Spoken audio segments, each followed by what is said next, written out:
Nous allons passer à la 5e révélation au ciel du ciel. Haute révélation. Et dans la raison pour laquelle nous revenons sur ce grand verset, qui nous dit quoi, mes frères?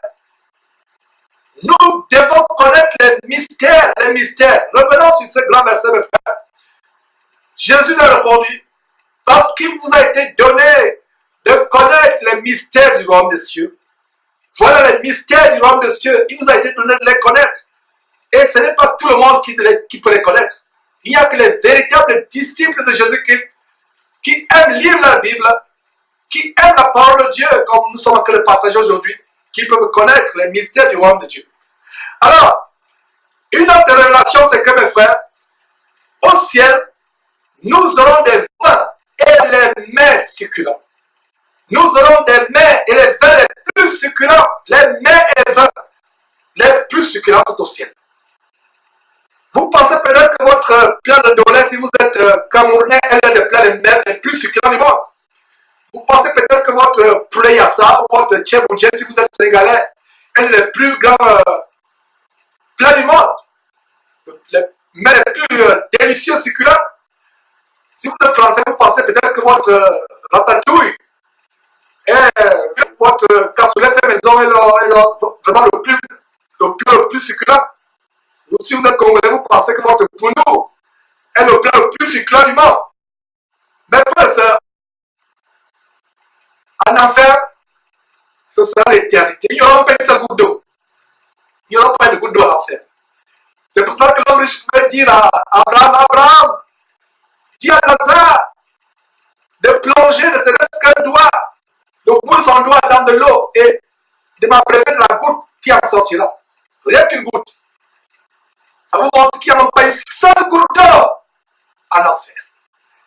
Mais contrairement à cela, à l'enfer, c'est un endroit effroyable que notre zèle et notre trompette veut vous éviter. Nous éviter pour parler plus correctement. Le ciel a les mets et les vins plus succulents. Il n'y a même pas de comparaison, mes frères et sœurs. Si Dieu vous montrait cet instant les mets qui sont au ciel et vous les faisiez goûter, vous ne mangerez plus, vous serez anorexique. Je reprends, si Dieu, il prenait des corps, vous faisait goûter cet instant les vins ou les plats du ciel, les mets du ciel, vous deviendrez anorexique. Vous ne voulez même plus goûter à un seul plat parce que cela pour vous serait des excréments.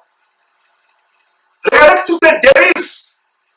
Les rois de la terre, les gens élevés, fluents, ils ont comme cuisiné les plus grands chefs. Ils vont dans les plus grands restaurants. Ils se nourrissent. C'était le cas avec l'homme riche.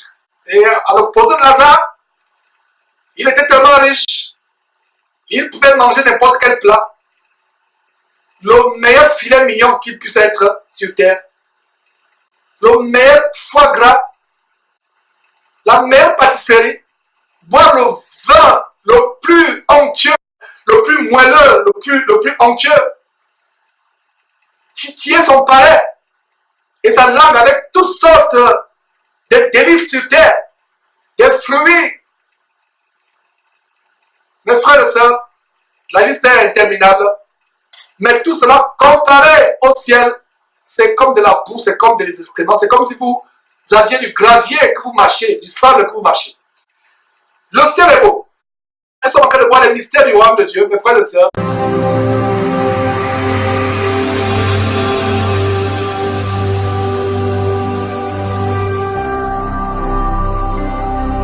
Jésus-Christ TV, vous connaîtrez la vérité et la vérité vous affranchira.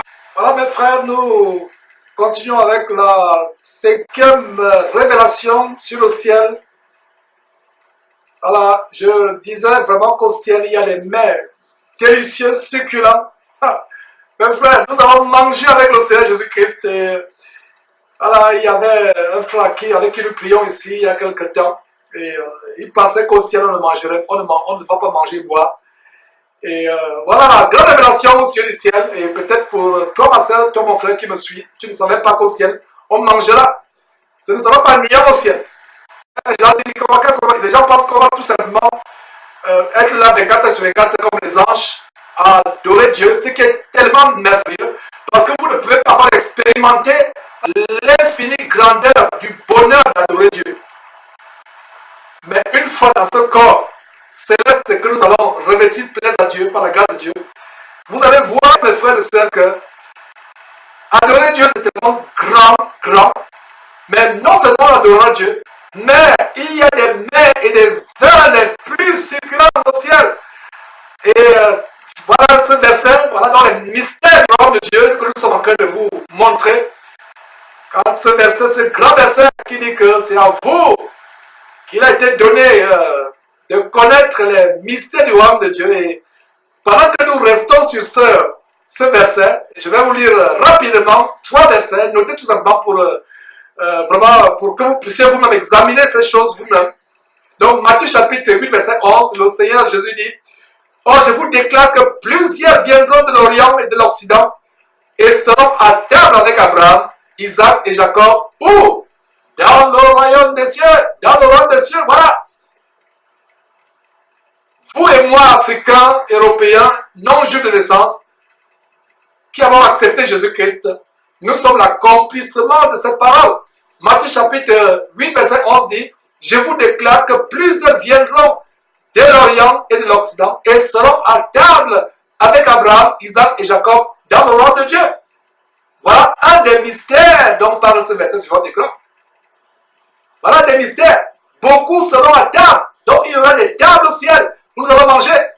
Et Matthieu n'est pas le seul à avoir dit cela, à avoir relaté ces paroles du Seigneur Jésus-Christ. Nous avons aussi Luc. Notez mes frères et sœurs tout simplement.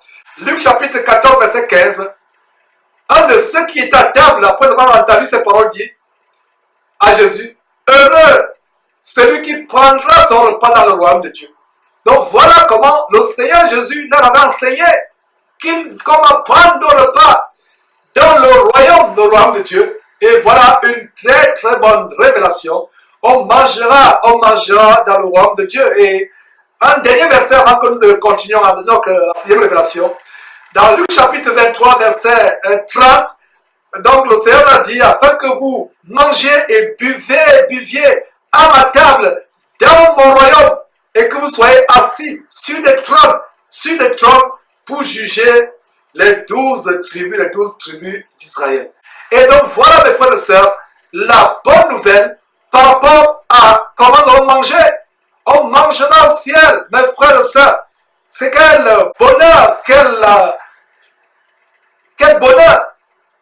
bonheur de savoir ces choses. Et continuons avec la 6e révélation, mes frères et sœurs, la 6e révélation au sujet du ciel. Non seulement nous allons manger au ciel, mes frères et sœurs, nous aurons des demeures, des maisons au ciel. Voilà une autre grande révélation. C'est pour cela que Matthieu chapitre 8, verset 20 dit quoi? Jésus répondit: les renards ont des tanières et les oiseaux du ciel ont des nids, mais le Fils de l'homme, Jésus lui-même s'appelle le Fils de l'homme, le Fils de Dieu aussi, n'a pas où reposer sa tête. Quand je lis ce verset, je comprends pourquoi Jésus disait donc: vous avez des demeures dans le ciel. Jésus n'avait pas besoin d'avoir une maison où reposer sa tête. Mon frère, ça ne veut dire pas que le projet de construire ta maison, c'est un mauvais projet. Décoince-toi, ne sois pas tendu, relaxe-toi, mon frère, ma soeur. Ça veut dire que la maison que tu as ne te sent pas gênée, ne te sent pas, n'est pas de remords. Mais le Seigneur Jésus-Christ, à cause de sa mission exceptionnelle de nous sauver, de nous donner la vie éternelle, ne pouvait pas s'encombrer avec une maison parce qu'il savait qu'il y a des démons au ciel, comme on va voir par la suite. Donc, c'est pour cela que Matthieu chapitre 8, notez ce verset 20. Jésus répondit: les renards ont des tanières et les oiseaux du ciel ont des nids. Mais lui, le Fils de l'homme, le Fils de Dieu, n'a pas où reposer sa tête. Et voyons donc dans Jean chapitre 14, verset 1. Ne manquez pas de vous abonner à notre chaîne YouTube Jésus-Christ TV, en cliquant sur le bouton s'abonner, juste au bas de la fenêtre de cette vidéo. Ainsi, vous recevrez automatiquement nos nouvelles vidéos, et vous ne raterez aucune. Vous connaîtrez la vérité, et la vérité vous affranchira. Jean 8, 32.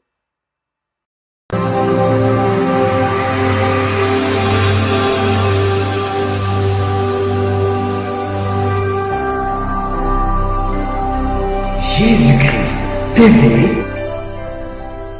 vous connaîtrez la vérité et la vérité vous affranchira.